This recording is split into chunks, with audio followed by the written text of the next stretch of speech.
giant is born in a blizzard. While snow piles gargantuan oxygen woofs into his lungs, the doctor pronounces him a boy.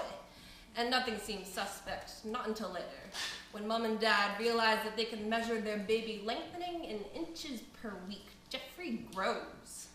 Seems to get more out of his mush peas than your average infant, and doctors can never name anything wrong. Stethoscope cold and kindly, they ask how much he eats and how much he shits and how much he cries, but there are no easy answers for why a body might be too much for a boy, or why a boy might be too much for his body.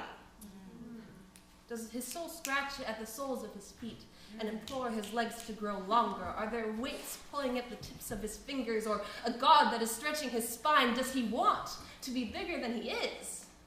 By the time he starts walking, Jeffrey is too much for a crib. His parents buy a king-size bed, but can't find the dinosaur sheets he asks for. Not for one like that. This is only the beginning. Next, the kindergarten teacher that thinks one day about reading Jack and the Beanstalk during story time before she catches herself. Jeffrey is smart and moves through chapter books quickly, though they're always overwhelmed by his dinner plate hands.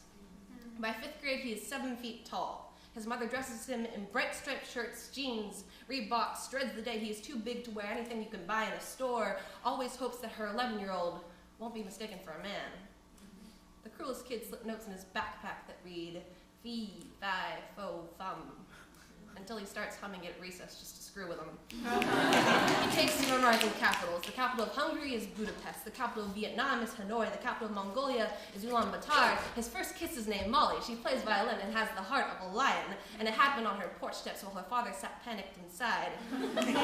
You're telling me you want to date a giant, a boy who could literally crush you.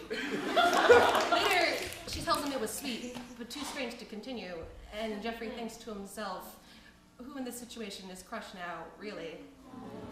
At graduation, he is taller than 2 Principal Huxleys. That summer, he works at the lake as a lifeguard, gets there early in the morning to do long laps across its length, back and forth, darkens until he is tan like the color of good clay. Jeffrey is 17 years, 12 foot and still growing. Doesn't fit in the house quite the same. Can't find a bed that suits him. Takes to sleeping on 2 mattresses laid across his bedroom floor. Do you want to know what a giant dreams of when he is sleeping?